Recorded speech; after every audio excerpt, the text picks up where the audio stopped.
Selamat siang, Bu Rosa. Selamat siang, Bu Yesi. Bagaimana kabarnya, Bu? Sehat, Bu. Bagaimana dengan Ibu? Puji Tuhan, saya juga sehat. Saya dengar Ibu hari ini akan melakukan coaching ya, Bu? Iya, betul sekali, Bu Yesi. Baik, Bu. Di sini saya akan menjadi observer dalam proses coaching yang akan Ibu lakukan. Saya akan mengamati dan juga menilai Ibu sebagai coach dan juga Pak Sabari sebagai coachee saat melakukan coaching dengan menggunakan rubrik penilaian. Seperti apakah Ibu sudah melakukan coaching menggunakan alur theta atau belum? Bagaimana nanti Ibu menyampaikan pertanyaan yang berbobot sesuai dengan kata kunci yang akan disampaikan oleh coachee? Dan bagaimana respon atau jawaban coachee terhadap pertanyaan-pertanyaan yang diajukan oleh Ibu. Saat melakukan coaching nanti, jangan lupa ya Bu, harus menerapkan prinsip coaching seperti kemitraan, proses kreatif, dan juga memaksimalkan potensi. Nah, sebelum melakukan coaching, ada hal yang ingin saya tanyakan terlebih dahulu. Dalam proses coaching kali ini, kompetensi apa yang ingin Ibu kembangkan? Ya, begini Bu Yesi. Dalam proses coaching ini ada 3 kompetensi yang akan saya kembangkan, Bu. Yang pertama yaitu kehadiran penuh atau presence, yang kedua mendengarkan aktif, dan yang ketiga adalah mengajukan pertanyaan-pertanyaan berbobot sesuai dengan kata kunci yang disampaikan oleh coachee. Begitu Bu Yesi. Oke, baik Bu. Jadi Ibu ingin mengembangkan 3 kompetensi ya, yaitu kehadiran penuh atau presence, mendengarkan aktif, dan mengajukan pertanyaan-pertanyaan berbobot. Nah, dari ketiga kompetensi yang akan Ibu kembangkan ini, apakah ada kompetensi yang secara spesifik ingin dikembangkan dalam proses coaching kali ini, sehingga nanti saya dapat melakukan pengamatan yang lebih detail atau spesifik pada kompetensi yang Ibu harapkan tadi. Baik Bu, dari ketiganya paling tidak saya mengembangkan kompetensi kehadiran penuh Bu atau presence. Seperti itu Bu Yesi. Oke Bu, jadi Ibu ingin secara spesifik mengembangkan kehadiran penuh atau presence ya. Iya Bu. Lalu bagaimana Ibu bisa menentukan keberhasilan dari proses coaching ini? Iya Bu Yesi, untuk keberhasilan pada proses coaching itu nanti dapat dilihat dari jawaban yang diberikan oleh coachee ya Bu.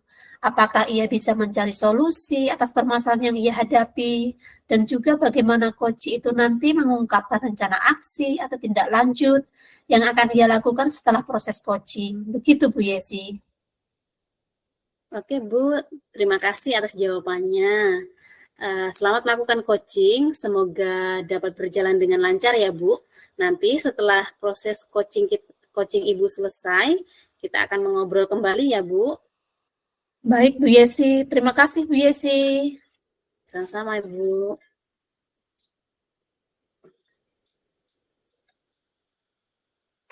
Selamat siang Pak Sabari. Selamat siang Bu Rosa. Bagaimana kabarnya hari ini Pak Sabari? Kabar baik Ibu. Pak Sabari, tadi pagi Bapak menyampaikan ya bahwa kalau siang ini ada yang mau dibicarakan dengan saya. Apakah itu betul Pak?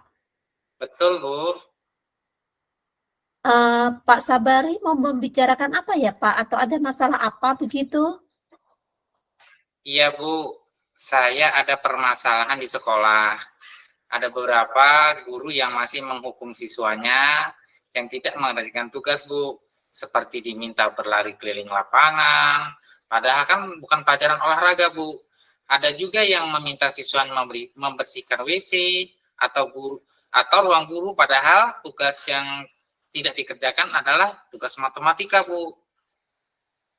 Baik Pak, jadi di sekolah Bapak masih ada ya guru yang memberikan hukuman atau konsekuensi yang tidak sesuai dengan permasalahan yang terjadi. Begitu ya Pak ya? Iya betul Bu. Lalu nih Pak Sabari, apa sih yang Bapak harapkan dari perbincangan kita hari ini nanti? Begini Bu, saya mengharapkan guru-guru dapat menerapkan disiplin positif di sekolah dan tidak lagi memberikan hukuman yang tidak sesuai dengan konteks permasalahan. Baik Pak Sabari, jadi Pak Sabari mengharapkan adanya penerapan budaya positif di sekolah ya Pak? Iya betul sekali Bu. Penerapan budaya positif apa sih yang sebenarnya Bapak harapkan bisa dilakukan oleh para guru di sekolah? Saya ingin tidak ada lagi hukuman fisik yang diberikan ke siswa Bu. Kalaupun ada konsekuensi atas masalah yang dilakukan siswa, dapat menyesuaikan dengan konteks permasalahan dengan melakukan tahapan pada segitiga restitusi seperti itu Bu. Oke, jadi Pak Sabari mengharapkan penyelesaian masalah atau pelanggaran itu yang dilakukan siswa melalui proses segitiga restitusi ya Pak ya, bukannya konsekuensi memberikan hukuman yang tidak sesuai dengan hal yang dia lakukan. Nah, itu adalah kondisi ideal yang Bapak harapkan. Kalau kondisi tidak ideal nih ya Pak, ada di level 1 sampai di level 10. Kira-kira kondisi atau situasi sekolah Bapak saat ini berada di level berapa ya Pak? Sepertinya masih di level 4 Bu, karena masih banyak hukuman fisik yang terjadi dan hanya 1-2 guru saja yang menerapkan segitiga restitusi dalam penyelesaian setiap masalah Bu. Baik Pak, jadi menurut Bapak, sekolah Bapak saat ini masih di level 4 ya Pak ya? Nah, Bapak yang Bapak inginkan nih, Bapak ingin meningkatkan ke level berapa ya Pak? Mungkin untuk saat ini ke level 6 juga sudah cukup baik kok Bu. Oh begitu ya Pak, jadi Bapak menginginkan bisa naik ke level 6. Nah, kira-kira Pak, untuk mencapai level 6 ini, Bapak mempunyai ide seperti apa Pak? Apakah ada hal yang sudah Bapak lakukan? Kalau saya sih ya, selama ini sudah tidak lagi memberikan hukuman sih Bu ya. Saya selalu menanyakan alasan kalau ada siswa melakukan pelanggaran. Kemudian saya berusaha menyelesaikannya dengan menerapkan segitiga restitusi Bu. Wah, bagus sekali Pak Sabari. Bapak bisa menjadi teladan bagi rekan-rekan guru yang lain. Menurut Bapak nih, apakah ada cara agar hal-hal baik yang sudah Bapak lakukan tadi dapat menjadi inspirasi bagi rekan-rekan guru yang lain, Pak? Ya, ada sih Bu. Saya bisa membagikan video ataupun contoh penerapan segitiga restitusi yang pernah saya buat ke rekan guru yang lain. Bagaimana menurut Ibu seperti itu? Wah, itu ide yang bagus sekali Pak Sabari. Menurut saya itu ide yang bagus dan tepat. Selain itu, kira-kira apakah ada hal lain Pak yang bisa dilakukan? Saya bisa memandu guru untuk berlatih mempraktikkan segitiga restitusi, Bu. Ya, bagaimana kira-kira caranya Pak Sabari? Dengan memberikan beberapa kasus, Bu. Kemudian meminta guru memperagakan kasus menggunakan tahapan pada segitiga restitusi, Bu. Wah, ide yang cemerlang Pak Sabari. Jadi, Bapak akan membagikan video contoh penerapan segitiga restitusi yang dapat dipelajari guru lain, kemudian memandu mereka mempraktikannya sesuai dengan konteks permasalahan siswa. Kira-kira begitu ya Pak ya? Iya, Bu. Lalu nih Pak, kira-kira kapan Bapak akan melakukan hal tersebut Pak? Untuk berbagi video akan segera saya lakukan, Bu. Kebetulan sudah saya unggah di YouTube. Jadi bisa langsung dibagikan. Wah, hebat sekali Pak Sabari. Lalu untuk prakteknya akan dilakukan kapan Pak? Sepertinya bisa saat ada kegiatan rapat bulanan, Bu. Oh, baik Pak Sabari. Untuk melakukan kegiatan ini, kira-kira siapa yang dapat membantu Bapak? Kepala sekolah kali Bu ya. Kemudian saya perlu izin beliau agar agenda rapat bulanan bisa diisi dengan kegiatan praktik segitiga restitusi, Bu. Ya, itu tepat sekali, Pak. Memang ketika ada kegiatan apapun di sekolah, sebaiknya memang kita harus berkoordinasi dengan kepala sekolah ya, Pak. Oke, lalu bagaimana Bapak akan berkomitmen dengan rencana-rencana Bapak ini tadi? Saya akan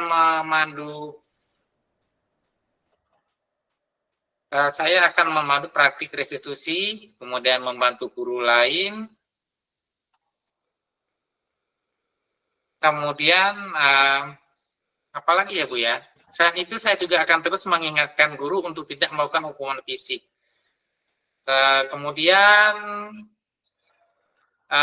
melakukan tahapan tersebut tanpa melewatkan tahapan-tahapan yang lain. Mungkin seperti itu ya Bu ya. Oke, baik. Itu bagus sekali Pak Sabari. Jadi Bapak akan memulai dengan menyebarkan praktik-praktik baik yang sudah Bapak lakukan, dan bahkan Bapak akan memandu rekan-rekan guru lain mempraktikkan segitiga restitusi ya Pak. Wah, itu sangat luar biasa Pak Sabari. Ya betul Bu. Bapak sudah menyampaikan ya Pak, tadi rencana-rencana yang akan Bapak lakukan untuk mengatasi permasalahan penerapan disiplin positif di sekolah Bapak. Kira-kira bagaimana perasaan Bapak sekarang ini ya Pak? Saya merasa sangat bersemangat Bu. Saya bisa menemukan solusi atas permasalahan yang terjadi di sekolah. Terima kasih ya Bu, sudah mendengarkan saya dan telah mengarahkan saya. Ya, terima kasih kembali Pak Sabari. Semoga rencana Bapak dapat terlaksana dengan baik, semuanya dapat mendapatkan manfaat, dan semuanya semoga juga berjalan dengan lancar. Seperti itu ya Pak. Amin. Sekali lagi terima kasih ya Bu, sudah meluangkan waktu, dan selamat siang Bu. Iya Pak Sabari, sama-sama. Selamat siang juga Pak Sabari.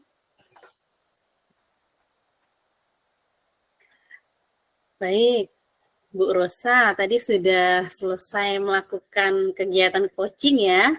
Ya, Bagaimana? Apakah berjalan dengan lancar? Puji Tuhan, semua kegiatan coaching tadi berjalan dengan lancar, Bu Yesi. Puji Tuhan Ibu sudah melakukan coaching dengan baik dan lancar. Nah, setelah melakukan observasi terhadap proses coaching yang sudah Ibu lakukan tadi, saya ada beberapa pertanyaan. Di awal tadi, sebelum melakukan coaching, saya sempat menanyakan tentang indikator ketercapaian yang Ibu inginkan dalam kegiatan coaching kali ini. Nah, apa saja sih yang sudah Ibu lakukan untuk bisa mencapai atau memenuhi indikator ketercapaian tadi, Ibu? Baik Bu Yesi, berdasarkan hasil coaching tadi ya Bu, saya sudah melakukan proses coaching sesuai dengan alur theta. Pertama Bu, saya sudah menanyakan tujuan sebelum melakukan percakapan. Yang kedua, saya sudah mengidentifikasi dengan cara menanyakan kepada coach informasi-informasi yang terkait dengan permasalahannya. Dan yang ketiga, saya juga sudah menanyakan rencana aksi yang akan dilakukan. Dan keempat, saya sudah meminta coach untuk mempertanggungjawabkan tindakan tersebut. Itulah hal-hal yang sudah saya lakukan dalam proses coaching tadi, Bu Yesi. Baik Bu, bagus sekali. Jadi menurut saya sebagai seorang observer, Ibu tadi sudah melakukan coaching dengan sangat baik dan lancar. Ibu sudah menjalankan coaching sesuai dengan alur tirta. Ibu juga sudah hadir secara utuh dan penuh dalam proses coaching kali ini, sehingga Ibu bisa fokus untuk melakukan identifikasi permasalahan yang ada pada coaching dengan mendengarkan aktif hal-hal yang disampaikan oleh coach. Kemudian Ibu juga sudah mengajukan pertanyaan-pertanyaan yang berbobot sehingga coach bisa menemukan solusinya sendiri dan memaksimalkan potensi yang ada pada dirinya. Ibu juga sudah melakukan prinsip coaching ya Bu, seperti kemitraan, proses kreatif, dan memaksimalkan potensi. Selamat ya Bu. Iya Bu Yesi, terima kasih Bu. Baik Bu, sebelum kita mengakhiri sesi ini, saya ada satu pertanyaan lagi. dari tadi yang sudah Ibu lakukan. Kompetensi apa lagi sih Bu yang masih ingin Ibu kembangkan? Baik, Bu. Kompetensi yang masih ingin saya kembangkan lagi adalah menggunakan alur Tirta dalam proses coaching. Saya ingin terus berlatih menggunakan alur Tirta agar semakin lancar dalam proses coaching berikutnya. Kira-kira itu, Bu, kompetensi yang masih ingin saya kembangkan. Luar biasa sekali ya Bu. Jadi praktek itu kan bagian dari latihan supaya terus terbiasa. Jadi Ibu akan terus melatih diri Ibu supaya bisa melakukan coaching menggunakan alur Tirta. Semoga Ibu bisa diberi kemudahan dalam melakukan proses coaching berikutnya ya Bu. Terima Ya, kasih sudah melakukan sesi tanya jawab ini. Saya akhiri sesi perbincangan kita hari ini dan terima kasih atas waktunya. Selamat siang Bu Rosa. ya, terima kasih kembali Bu Yesi. Selamat siang, Bu.